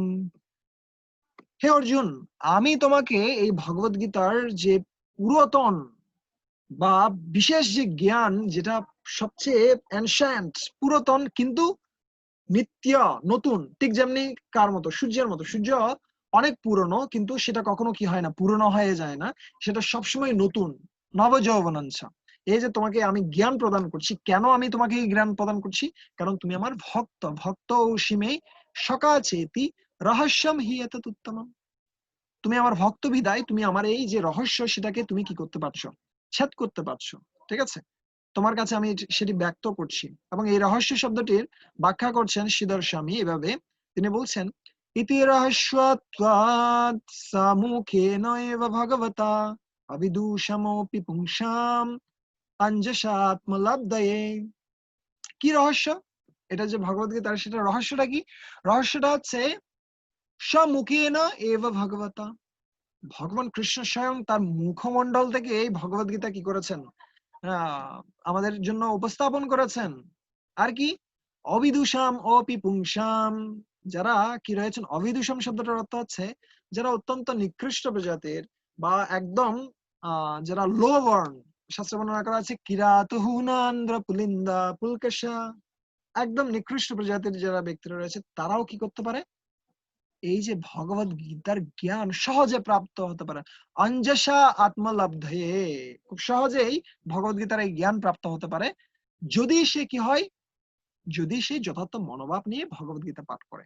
কিন্তু যদি অনেক বিশাল স্কলারও হয়, কিন্তু যদি সে ভগবানের ভক্ত না হয়, তাহলে সে সেটা প্রাপ্ত হতে পারে না। ঠিক যেমনি আমরা দেখতে পাই, আমরা চৈতন্য চরিতামৃতে খুব সুন্দর একটা ঘটনার কথা বর্ণনা করা হচ্ছে, কোথায় দক্ষিণ ভারতীয় ব্রাহ্মণের কথা বর্ণনা করা আছে, যে ব্রাহ্মণটির কাছে যখন সমস্ত উনি কি করতে পারতেন না, ভালো করে পড়তে পারতেন না, ওনার পড়ার ক্ষেত্রে অনেকগুলো ভুল হতো, এবং সেটা দেখে দক্ষিণ ভারতীয় ব্রাহ্মণরা সবসময় তাকে কি করতো, টিটকারি করতো, যে তুমি কি ভগবত গীতা পড়ছো, তোমার তো পুণ্যের চেয়ে পাপ বেশি হচ্ছে, সেইভাবে বলতেন। কিন্তু মহাপ্রভু যখন সেই গীতাপাঠী ব্রাহ্মণের কাছে মহাপ্রভু গিয়েছিলেন, মহাপ্রভু তখন কি বলছিলেন, মহাপ্রভু জিজ্ঞেস করছেন যে আপনি কান্না করছেন কেন, আপনি ভগবত গীতা পড়ছেন কিন্তু আপনি কান্না করছেন কেন, কারণটা কি? তখন উনি বলছেন যে প্রকৃতপক্ষে আমি পড়তে পারি না, আমার গুরুদেব আমাকে আদেশ দিয়েছেন তাই আমি পড়ার চেষ্টা করছি, কিন্তু আমি আসলে এখানে কিছুই বুঝি না। আমি অন্ততপক্ষে ভগবত গীতার যে কাভার পেজ, সেখানে আমি দেখতে পাচ্ছি ভগবান কৃষ্ণ, যিনি কি করছেন, সমস্ত জগতের যিনি অধিপতি, তিনি একজন সারথীর কাজ নিয়েছেন। এই বিষয়টা আমি দর্শন করে আমি কি করছি, আমি সবসময় কান্না করছি। ভগবান কৃষ্ণ এতই মহান যে তিনি তার ভক্তের জন্য তার সারথ্য গ্রহণ করতে পারেন। সে হচ্ছে ভক্তের মনোভাব। সেই মনোভাব নিয়ে যখন কেউ ভগবত গীতা পাঠ করবে, তখন সে সহজেই ভগবানকে উপলব্ধি করতে পারবে। এবং পরবর্তীতে শ্রীল প্রভুপাদ আরো ব্যাখ্যা করছেন এখানে, যে তিনি কি বলছেন, তিনি বলছেন, তিনি এখানে বর্ণনা করছেন, ইয়েস, হ্যাঁ, ভগবত গীতা আসলে কি এখানে বলছে,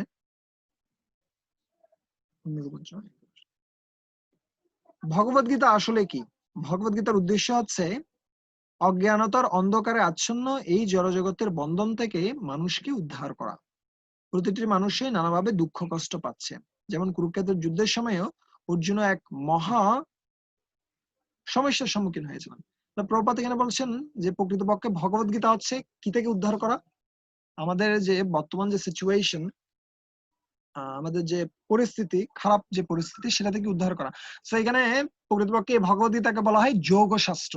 যোগ শাস্ত্র মানে কি, যেটা জীবের সাথে ভগবানের সম্পর্ক স্থাপন করিয়ে দেয়, যোগ শাস্ত্র।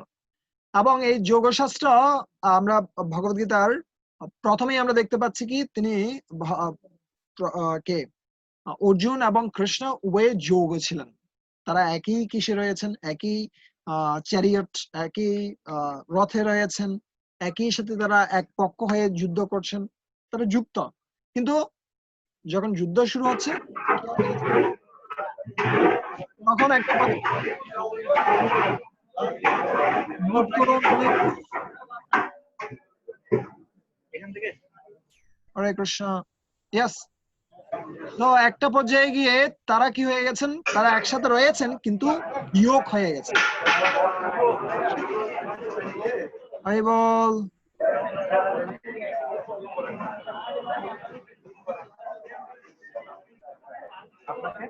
মুড করুন, হু ইজ ডুইং দিস।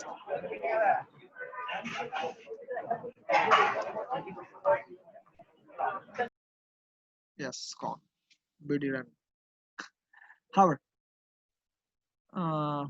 কি বলছিলাম আমরা, আমরা বলছিলাম এই যে ভগবান কৃষ্ণের সাথে যে অর্জুনের যে সম্পর্কটা, সেটা বিয়োগ হয়ে গিয়েছে। হয় যখনই ভগবান যখনই সে মায়ার দ্বারা আচ্ছন্ন হয়েছিলেন, যখনই উনি চিন্তা করছিলেন, বডিগত চিন্তাগুলো আসছিল যে প্রকৃতপক্ষে আমি যুদ্ধ করব, আমার যে সামনে যে সমস্ত ব্যক্তি রয়েছে তারা সবাই হচ্ছে আমার কি, আমার সবাই আত্মীয় স্বজন, তাদেরকে আমি কিভাবে হত্যা করব। এই যে ভগবান কৃষ্ণের উদ্দেশ্যের সাথে তার যে যে তার উদ্দেশ্যের একটা কি হয়ে যায়, বিয়োগ সাধিত হয়। সো এই যে বিয়োগ, সেখান থেকে আবার যোগে আনার জন্যই ভগবান কৃষ্ণ কি করছেন, এই যে ভগবত গীতা আমাদের সামনে উপস্থাপন করছেন। তো আমরা যাতে বিয়োগ থেকে, বর্তমানে যে আমাদের সিচুয়েশন, আমরা প্রকৃতপক্ষে ভগবানকে ভুলে গেছি, ভগবানের যে ভগবানের যে কৃতিত্ব আমাদের জীবনে, সেটা আমরা পূর্ণরূপে কি হয়ে গেছি, বিস্মৃত হয়ে গেছি। সেখান থেকে আমরা কিভাবে আমরা ভগবানের সাথে আবার যুক্ত হতে পারি, সেটাই হচ্ছে কি প্রকৃতপক্ষে ভগবত গীতা। ঠিক আছে, তো এই জন্য এখানে প্রপাত আরো বর্ণনা করছেন, কি বলছেন প্রপাত বলছেন যে কি অজ্ঞতারূপ হিংস্র জন্তু আমাদেরকে কি করেছে, where is that, yes, এখানে বর্ণনা করছেন সত্য, yes, এখানে বলছেন অজ্ঞতারূপ হিংস্র জন্তুটি আমাদের প্রতিনিয়ত গ্রাস করে চলছে, কিন্তু ভগবান করুণাময়, তাই ভগবান করুণাময়, বিশেষ করে মানুষের প্রতি তার করুণা অপার, তাই তিনি তার বন্ধু অর্জুনকে শিক্ষার্থী রূপে গ্রহণ করে ভগবত গীতার মাধ্যমে ভগবত তত্ত্ব দান করে গেছেন। সো আমরা অজ্ঞতারূপ হিংস্র জন্তু আমাদেরকে কি করছে, গ্রাস করছে, এবং এইখান থেকে রক্ষা করার জন্যই ভগবান কৃষ্ণ একজন যথার্থ শিকারী রূপে এখানে অবতীর্ণ হয়ে আমাদেরকে কি করার চেষ্টা করছেন, রক্ষা করার প্রচেষ্টা করছেন। ঠিক আছে, এর পরবর্তীতে বর্ণনা করছেন শিলা প্রপাত যে প্রথমে যে ভক্তিমূলক ভাবের কথা বর্ণনা করা হয়েছিল এবং রহস্যের কথা বর্ণনা করা হয়েছিল, সেই রহস্যটা তিনি এখানে তুলে ধরছেন। প্রকৃতপক্ষে সেই রহস্যটা হচ্ছে ভগবানের ভক্ত হওয়া।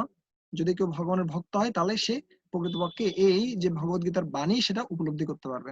পরবর্তীতে তিনি বিশ্বনাথ বলদেব বিদ্যাভূষণের কথা অনুসারে 5টি মূল তত্ত্ব এখানে কি করছেন, তুলে ধরছেন আমাদের জন্য। সেই 5টা মূল তত্ত্ব হচ্ছে কি, ঈশ্বর, প্রকৃতি, ঈশ্বর, জীব, প্রকৃতি, কর্ম ও কাল।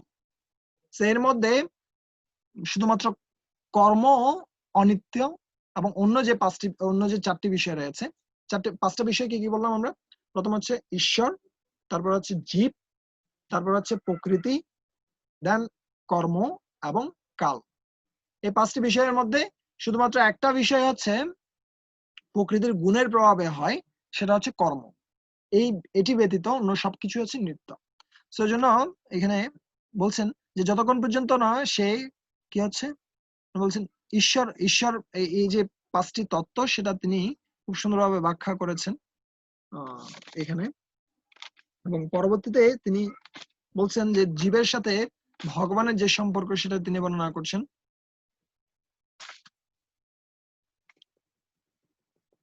ঈশ্বর, প্রকৃতি, কর্ম, কাল এই সম্বন্ধে ডিটেলস বর্ণনা করেছেন, কিন্তু সেই সাথে তিনি এই বিষয়টাও বর্ণনা করছেন যে যদি আমরাও চেতন, ভগবানও চেতন, কিন্তু আমরা চেতন হলেও ভগবান হচ্ছেন পরম চেতনাময়।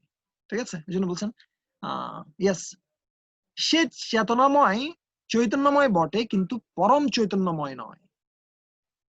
প্রথম থেকেই এই বিষয়গুলো ক্লিয়ার করছেন, মায়াবাদ ক্লিয়ার করছেন যে আমরা এবং জীব এবং ভগবান কখনোই এক নয়। ঠিক আছে, নিত্য নিত্যানাম চেতনাম এক বহুনাম যে বিদদাতি কামান। সমস্ত জীব হচ্ছে নিত্য, ভগবানও নিত্য, সমস্ত জীব হচ্ছে চেতন, ভগবানও চেতন। ঠিক আছে, কিন্তু পার্থক্য হচ্ছেন তিনি একজন কিন্তু আমরা বহু, এবং এই এক সমস্ত বহুদেরকে কি করছেন, পালন করছেন। এবং ওই জন্য তিনি এখানে বর্ণনা করছেন সে চেতনাময় বটে কিন্তু পরম চেতনাময় নয়। আমাদের এই বিষয়টাতে ক্লিয়ার থাকা উচিত, we are one in quality but not in quantity. ঠিক আছে, আমরা বলতে পারি যেমন এই যে আমাদের এই যে ঘরের রুমটার ভিতরে কি প্রবেশ করেছে, সূর্যের আলো প্রবেশ করেছে। ইয়েস, সূর্যের আলো প্রবেশ করেছে মানে সূর্য প্রবেশ করেছে। ঠিক আছে, এক দিক দিয়ে ধরতে গেলে সূর্যের আলো প্রবেশ করেছে মানে সূর্যও প্রবেশ করেছে, কিন্তু আমরা বলি না কখনো আমার ঘরে সূর্য এসেছে। কেন বলে না? কারণ সূর্যের আলো এবং সূর্যের মধ্যে কি রয়েছে, পার্থক্য রয়েছে। ঠিক আছে, সো ঠিক একইভাবে ভগবান এবং জীব কখনোই এক নয়। ঠিক আছে, এক কিসের ভিত্তিতে, এক হচ্ছে কোয়ালিটির ভিত্তিতে, কিন্তু মিনিউট আমাদের অংশটা হচ্ছে খুব সীমিত, আর ভগবান হচ্ছে বিশাল।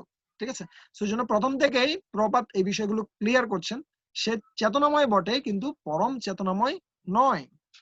ঈশ্বর এবং জীবের মধ্যে যে পার্থক্য সেটা তিনি ব্যাখ্যা করছেন খুব সুন্দরভাবে, এবং পরবর্তীতে তিনি ব্যাখ্যা করছেন কিভাবে জীব একটা দেহ ত্যাগ করে অন্য দেহে প্রবেশ করে, কিন্তু ভগবানের ক্ষেত্রে সেটা হয় না। ভগবান পূর্ণরূপে নিত্য চিন্ময়, তার সমস্ত দেহই হচ্ছে কি সচ্চিত আনন্দময়। এবং পরবর্তীতে তিনি ব্যাখ্যা করছেন যে আমাদের যে কলুষিত চেতনা সেটা সম্বন্ধে বদ্ধ চেতনা সম্বন্ধে বর্ণনা করছেন। তিনি বলছেন yes হ্যাঁ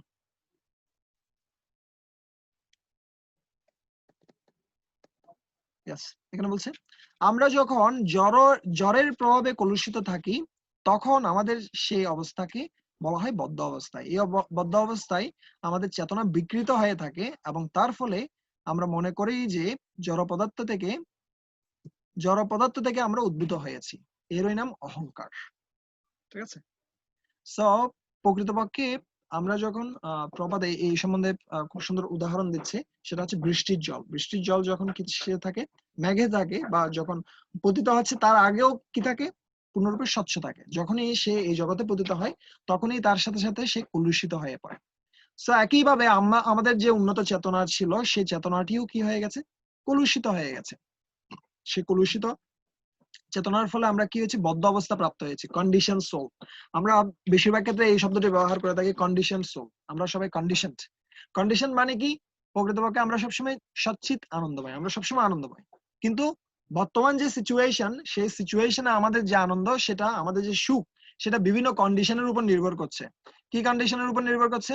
আমাদের কন্ডিশন হচ্ছে আমাদের প্রথমত আমাদের কি থাকতে হবে, আমাদের যে দেহ সেটা সুস্থ থাকতে হবে। সুস্থ থাকার পরে তারপর কি লাগবে, আমাদের যে ইন্দ্রিয়ের বিষয়গুলো সেগুলো আমাদের সাথে লাগবে। ইন্দ্রিয়ের বিষয়গুলো আবার খুব কি হতে হবে, কোয়ালিটি সম্পন্ন হতে হবে। তারপরে কি লাগবে, এনভায়রনমেন্টটা ঠিক থাকতে হবে। তারপরে কি লাগবে, যখন এই সমস্ত কিছু আমরা সব ঠিক রয়েছে, তখন যখন আমরা এটাকে গ্রহণ করতে যাচ্ছি, তখন দেখা যাবে আমাদের যে দেহের লিমিটেশন, আমাদের যে ইন্দ্রিয়গুলোর যে লিমিটেশন, আমাদের যে পরিধি, সেটা খুব লিমিটেড। তার কারণে আমরা অনেক কিছু চাইলেও আমরা পাবো না, আমরা ভোগ করতে পারি না। সেই হচ্ছে কন্ডিশন সোল। তার যে সুখ সেটা বিভিন্ন কন্ডিশনের উপর নির্ভর করে। কিন্তু যদি কেউ আত্মায় স্থিত হয়, তখন তার যে চেতনা সেটা হচ্ছে পবিত্র চেতনা, পবিত্র শুদ্ধ চেতনা। এই জন্য পরবর্তীতে তিনি বর্ণনা করছেন, ভগবত গীতার প্রতিটি নির্দেশই এই পবিত্র শুদ্ধ চেতনা স্তরে অবস্থিত হওয়ার কথা বলছে। এবং তাই আমরা দেখতে পাই ভগবত গীতার শেষ পর্যায়ে শ্রীকৃষ্ণ অর্জুনকে জিজ্ঞাসা করছেন যে তার চেতনা কলুষ মুক্ত হয়ে পবিত্র হয়েছে কিনা। ঠিক আছে। পবিত্র বা বিশুদ্ধ চেতনা বলতে ভগবানের নির্দেশ অনুসারে কর্ম করা, এই হচ্ছে বিশুদ্ধ চেতনার মর্মার্থ। বিশুদ্ধ চেতনা মানে কন্ডিশনের বাইরে, মানে হচ্ছে কি আমরা প্রকৃতপক্ষে ভগবানের ইচ্ছা অনুসারে কি করছি, জীবন যাপন করছি। সেটা হচ্ছে প্রকৃতপক্ষে কলুষিত চেতনা থেকে মুক্ত হওয়া। ওই জন্য মুক্তি শব্দটার ব্যাখ্যা করছেন এখানে, মুক্তি মানে কি নয়, নির্বিশেষ ব্রহ্মে লীন হয়ে যাওয়া নয়। প্রকৃতপক্ষে মুক্তি মানে মুক্তিহিতা অন্যতা রূপম স্বরূপেণ অবস্থিতি, স্বরূপে অধিষ্ঠিত হওয়া। আর স্বরূপটা কি? স্বরূপটা হচ্ছে জীবের স্বরূপ হয় নিত্য কৃষ্ণ দাস, ভগবান কৃষ্ণের দাস হওয়া, সেটা হচ্ছে জীবের প্রকৃত স্বরূপ। এবং এই সম্বন্ধে প্রপাত এখানে এক্সাম্পল দিচ্ছেন। কিসের এক্সাম্পল দিচ্ছেন? হাত, পা, চোখ, মুখ আদি দেহের অংশ, কিন্তু তারা কখনোই ভোক্তা নয়। ভোক্তা হচ্ছেন কে? ভোক্তা হচ্ছেন উদর। তিনি আরো এক্সাম্পল দিচ্ছেন কি, তিনি এক্সাম্পল দিচ্ছেন, গাছের উদাহরণ দিচ্ছেন। এবং এভাবে পুরো যে কৃষ্ণ ভাবনাময় ফিলোসফি, সেটা তিনি এই ভগবত গীতার মুখবন্ধের মধ্যে প্রদান করেছেন। সো আমি আপনাদের সবাইকে অনুরোধ করবো, আপনারা যেন প্রত্যেকেই এই ভগবত গীতার যে মুখবন্ধ সেটা খুব ভালোভাবে কি করেন, পড়েন। এখানে আরো বলছেন, এই যে সমস্ত গাছটিকে জল দেওয়া হয়, যদি কেউ কিসে জল দেয়, গাছের গোড়ায় জল দেয়। ঠিক আছে। সো আমাদের কি করা উচিত, ভগবানের যদি আমরা সেবা করি, তাহলে আমরা সমস্ত দেবদেবীর সেবা করতে পারবো এবং সমস্ত জীবের সেবা এর মাধ্যমে হয়ে যাবে। এই জন্য খুব সুন্দর শ্লোকটিতে বর্ণনা করা আছে যে কি, যথা তরোর মূলেই নিষেচনেন তৃপ্পান্তি তদ স্কন্দ ভুজোপশাখা প্রাণোপহারস্য যথা ইন্দ্রিয়াণম ততৈব সর্ব অর্হণম অচ্যুত ইজ্জা। যদি কেউ কি দেয়, গাছের গোড়ায় জল দেয় অথবা কিসে উদরে খাদ্য দেয়, তাহলে পুরো দেহটা পরিপুষ্ট হয় অথবা পুরো বৃক্ষটা পরিপুষ্ট হয়। ঠিক একইভাবে কেউ যদি ভগবান কৃষ্ণ, অচ্যুত ভগবান কৃষ্ণের সেবা করে, তাহলে সমস্ত দেবতারা এমনিতেই কি হতে পারেন, সন্তুষ্ট হতে পারেন। ঠিক আছে। তো সেটা এখানে বর্ণনা করা হচ্ছে। প্রপাত খুব সুন্দরভাবে এই বিষয়টি তুলে ধরছেন। এবং পরবর্তীতে তিনি এখানে বলছেন যে পুণ্য সমস্ত জীব হচ্ছে পূর্ণ, এবং সমস্ত যেহেতু সমস্ত জীব ভগবান থেকে অবতীর্ণ হয়েছেন, তাই এরাও সকলে পূর্ণ। ঠিক আছে, ইয়েস, এখানে বর্ণনা করছেন যে এখানে জীবও তার ক্ষুদ্র সত্তা নিয়ে পূর্ণ, এবং পরম পূর্ণ ভগবানকে পূর্ণরূপে উপলব্ধি করবার সমস্ত সুযোগ সুবিধা সমস্তই জীবেরই রয়েছে। সো আমরা কিভাবে পূর্ণ? আমরা পূর্ণ হচ্ছে আমাদের শক্তি রয়েছে কাকে উপলব্ধি করার? ভগবানকে উপলব্ধি করার। এদিক দিয়ে আমাদের কি রয়েছে? পূর্ণ ক্ষমতা রয়েছে, ওই জন্য আমরা পূর্ণ। ঠিক আছে, সো আমরা যদি সেই পূর্ণ শক্তিটা ভগবানের সেবায় ব্যবহার করি, ভগবানকে উপলব্ধি করার সেবায় ব্যবহার করি, তাহলে আমাদের যে পূর্ণ সত্তা সেটা যথার্থ সদ্ব্যবহার হবে। এবং ওই জন্য বলছেন স্বয়ং সম্পূর্ণ ভগবানের সম্বন্ধে আমাদের যে জ্ঞান, আমাদের জ্ঞান অপূর্ণ, তাই আমরা সব রকমের অপূর্ণতা অনুভব করি। তো আমরা অনেক ক্ষেত্রে ফিল করতে পারি আমার একটা চাকরি নেই, আমার একটা কি নেই, ভালো একটা ফ্ল্যাট নেই, আমার একটা গাড়ি নেই, আমি কিভাবে পূর্ণ হতে পারি? সো অপূর্ণ অনুভব করার প্রধান কারণই হচ্ছে আমরা পূর্ণ পুরুষোত্তম ভগবান সম্বন্ধে অবগত নই। এটাই হচ্ছে আমাদের অপূর্ণতার মূল কারণ। কিন্তু এখানে বর্ণনা করা হচ্ছে এই জগৎটাও পূর্ণ, ভগবত ধামও পূর্ণ, ভগবানও পূর্ণ, সমস্ত জীবও পূর্ণ। ঠিক আছে, কিভাবে পূর্ণ? যদি সে ভগবানকে উপলব্ধি করে, সেই দিক থেকে সে পূর্ণ। ঠিক যেমনি প্রপাত এক্সাম্পল দিতেন, অনেকগুলো জিরো, এ হচ্ছে শূন্য, কিন্তু তার আগে যদি ওয়ান লাগে তাহলে সেটা পূর্ণ। ইনফিনিটি, আমি আমি হচ্ছে ওয়ান, ফর এক্সাম্পল আরেকটা এক্সাম্পল দিই, আমি ওয়ান, এক একটা জীবাত মানে ওয়ান, এবং ভগবান মানে হচ্ছে ইনফিনিটি। ওয়ানের সাথে ইনফিনিটি যোগ করে দিলাম, তার মানে সেটাও কি হয়ে গেল? ইনফিনিটি, অসীম হয়ে গেল। ঠিক আছে, সো একইভাবে যদি কেউ ভগবানকে তার জীবনে যুক্ত করে, তাহলে সে পরম পূর্ণ হতে পারে। ঠিক আছে, এর পরবর্তীতে তিনি বেদ যে অভ্রান্ত সেটা সম্বন্ধে বিভিন্ন দৃষ্টান্ত প্রদান করছেন, যে যেটা আমরা কোথায় ঈশোপনিষদেও দেখতে পেয়েছিলাম, একই ধরনের কথাগুলো রয়েছে, বর্ণনা করছেন। ইয়াস, এবং আমরা ডিসকভারি উৎসব কোর্সও এই বিষয়টা সম্বন্ধে বিশেষভাবে ব্যাখ্যা করেছি, এবং প্রপাত আরো ব্যাখ্যা করছেন যে গুরু পরম্পরার ধারায় এই জ্ঞান এসেছে, তার কারণে এটি পূর্ণ, এটি চারটা ত্রুটির মধ্যে এই জ্ঞান নেই। এবং আমরাও চেষ্টা করছি পূর্ণরূপে কিসের, আমরা এই যে পন্থা, সে পন্থায় কি করার চেষ্টা করছি, আমরা পূর্ণরূপে যে ভগবত গীতার বাণী সেটা অবিকৃতভাবে প্রকাশ করার চেষ্টা করছি। ঠিক আছে, এবং তার পরবর্তীতে তিনি বলছেন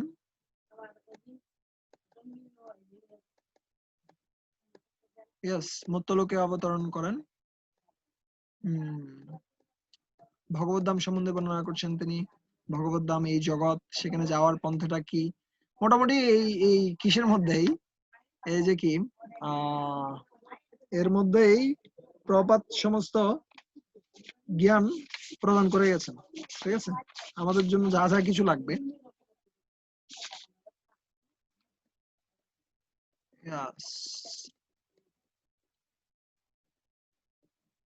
অন্তকালে চ মামেব,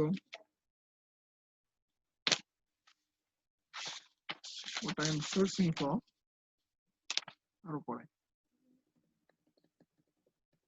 আমি একটা বিশেষ বিষয় দেখাতে চাচ্ছি, সেটা হচ্ছে তিনি অর্জুনকে, আসতেছে আমি, দাঁড়াও,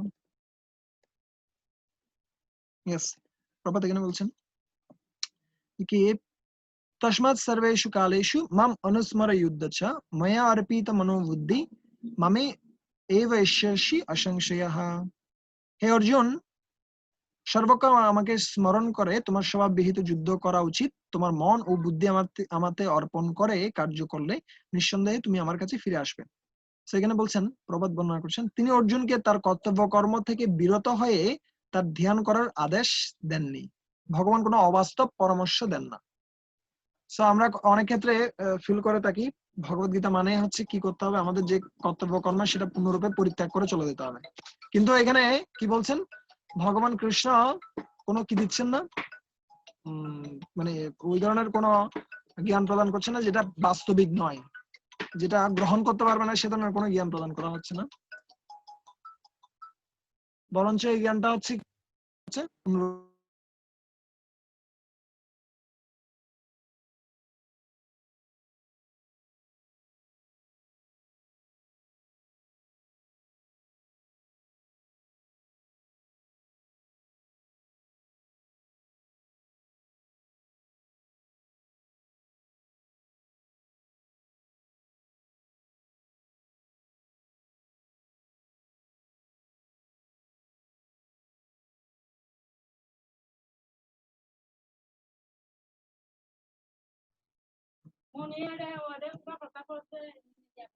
হরে কৃষ্ণ, আমরা শেষের দিকে আসছি, যেহেতু আমাদের দেরিতে শুরু হয়েছিল ওই জন্য একটু সময় লেগেছে। আর কয়েক মিনিটের মধ্যে আমরা শেষ করছি। সেটা হচ্ছে সো এভাবে শিলা প্রপাত আচ্ছা নিয়ে আসুক হবে। সো এভাবে শিলা প্রপাত পরবর্তীতে বাধ্য পড়া লাগতো না।